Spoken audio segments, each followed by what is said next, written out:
In this lecture, we're going to look at a topic called energy diagrams. These are fundamental for us to understand organic processes, organic reactions, the energetics involved, and both looking at, it provides a way to kind of visually look at a reaction from both a thermodynamic and a kinetic perspective.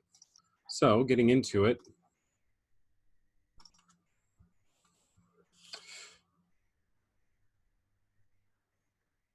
again, we're going to talk about energy diagrams. And so energy diagrams allow us to visualize the energetics of chemical reactions.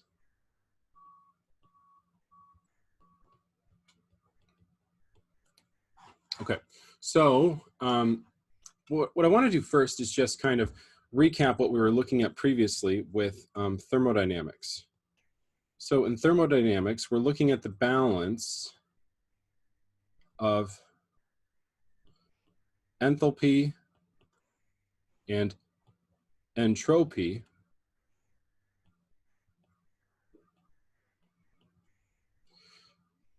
and so balance of enthalpy, that was this thing called the delta H of reaction, or the delta H, the heat of reaction, if you will. But that's enthalpy. And then entropy, if it's the change in entropy, it's the delta S of reaction. Change in entropy. Okay, so we're looking at the balance of these two things, and really during a chemical process, as we go from starting materials to products, the changes in enthalpy and entropy will reflect the changes in stability. And another way of looking at stability is thinking about our energy term, potential energy. So potential energy, as things have more and more potential energy, it's like the bowling ball on top of the shelf, it is less and less stable. So that's why I like to use that word, stability, when I'm thinking about thermodynamics. Conversely, we want to also think about the kinetics of a chemical reaction. So kinetics are how fast a chemical reaction will proceed.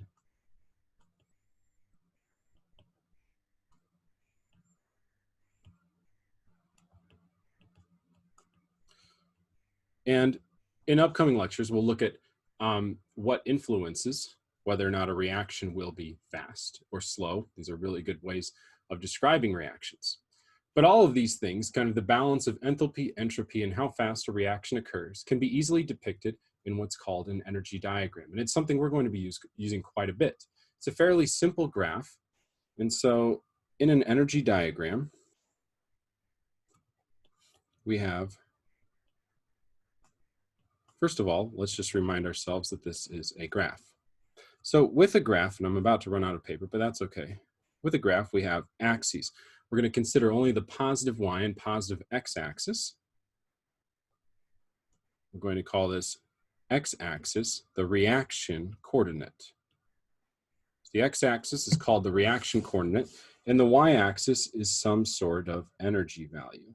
It's usually in kcals per mole, but let's not worry about the units of the energy. Let's worry about the type of energy that we're describing. So far, we've talked about kinetic energy, potential energy. We've broken chemical processes down into enthalpy and entropy. Here we're going to look at free energy, which takes into account both enthalpy and entropy as we're looking at sort of relative potential energies of chemical systems. And then what you typically get is a graph that looks like, that wasn't very smooth. Let's see if it's a little bit harder on the screen to make the cursor look smooth. But you typically get something that looks like this, and this is just a sort of typical shape. Okay, now let's break this down. So we have the coordinates of the reaction coordinate, excuse me, the energy diagram, that is reaction coordinate and free energy. And so I'm saying what we're going to have is we're going to have kind of a valley, a hill, and then a valley, and we're going to stop. Okay, so what we can do is we can break down this potential energy, we can break down this energy diagram by looking at the curve. Now the curve is called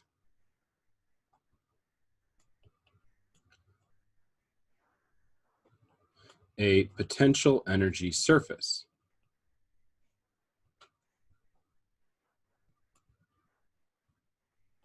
So we have this potential energy surface, and the potential energy surface has a few features that we want to pay attention to. First of all, it has the top of a hill. This is called a transition state. A transition state.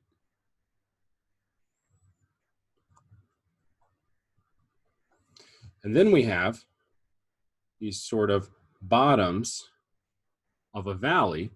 These are called ground states.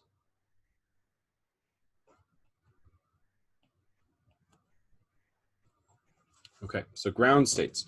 Let's kind of look in more detail at these various features of our potential energy surface, which is shown in our energy diagram. Let's start with the ground states. Ground states are, experimentally, they are, I'll rephrase that thought. They are chemical species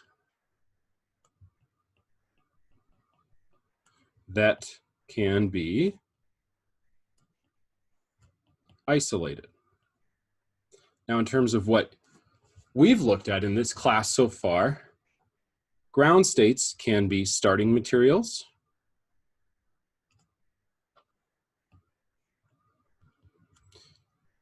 products.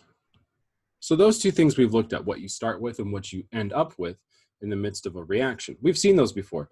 The thing we haven't seen yet is the idea of an intermediate. Okay, so an intermediate is something that's halfway between starting materials and products and can be what's called isolated. That is, we can actually put it, when I say isolated, that means we can actually put it in a bottle with some degree of success, maybe. It might not last very long, but we could certainly try to, in theory, put it in a bottle, isolate it from all of the other chemical species in the system. So this is sort of halfway between, a state halfway between starting materials and products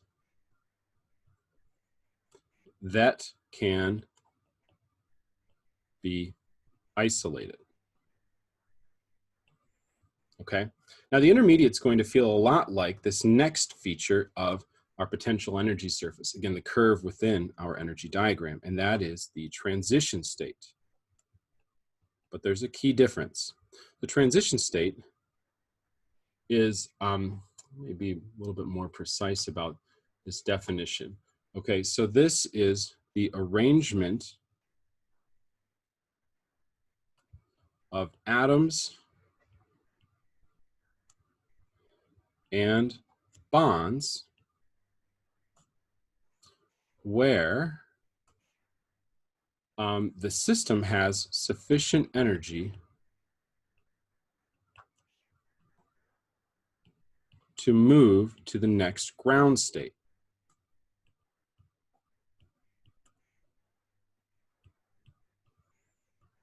Okay, that's a fairly precise definition of the term transition state. I'm going to define it in a way that's going to make it a little bit easier to understand and wrap our heads around, but a little bit less precise, and it's going to start to look like the idea of the intermediate. So, said another way, with the transition state, it's where bonds are half, how about this? How about this? Bonds, where bonds that will break are sort of half broken. If you think about a covalent bond, if a chemical reaction is going to break a covalent bond, like the combustion reaction of octane that we were looking at, several covalent bonds actually break or rupture during that chemical process, and others are being formed, while others are being formed, okay? So in the transition state, the bonds that will break are half broken, and the bonds that will form are half formed, or partway formed to some degree. Okay, so this is kind of like if we have two ground states, Okay, maybe one's a little bit higher, one's a little bit lower, higher and lower ground states. The transition state is right between the two. And what's happening at the transition state is all of the bonds that will change, whether they're being broken or formed, are halfway between both of the ground states that are on either side of the transition state. In other words, and this is really bad way of kind of phrasing this given how I defined an intermediate, we're halfway between ground states.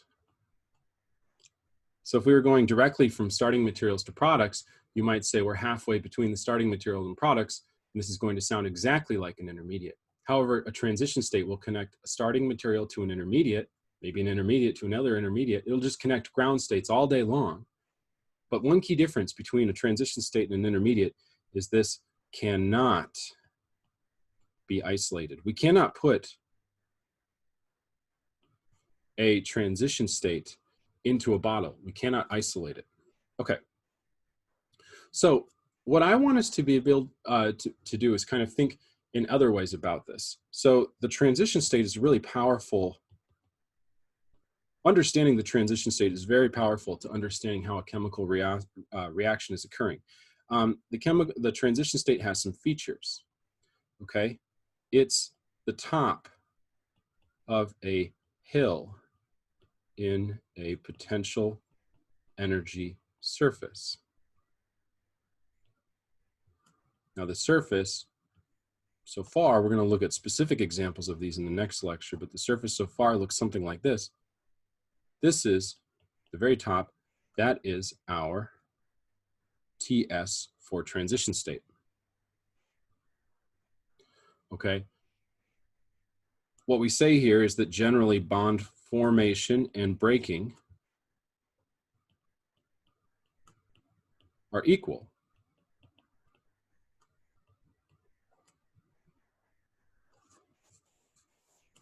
Okay.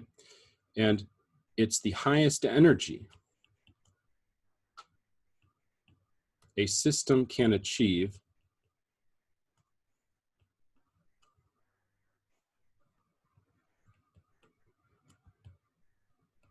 before forming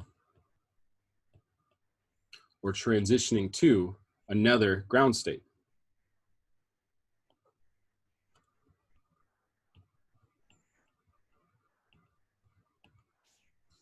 Okay. So one key takeaway from this quick video would be if you had an energy diagram. Whoops. Okay. Would be to, if we have an energy diagram, we want to label the axes, label the ground states, and label the TS for transition state. Okay, so what that looks like is the axes are free energy, and if you got in the habit of writing this as kcals per mole, that's generally how we label our axes. Other parts of the world will use kilojoules. We can convert between either one just fine. Down here is reaction coordinate. And the very top of the hill is the transition state. One thing I'll mention just briefly about the reaction coordinate. This is a very vague coordinate, but all this is a vague kind of description of an axis in a graph. But all this is saying is this is how far along the reaction is.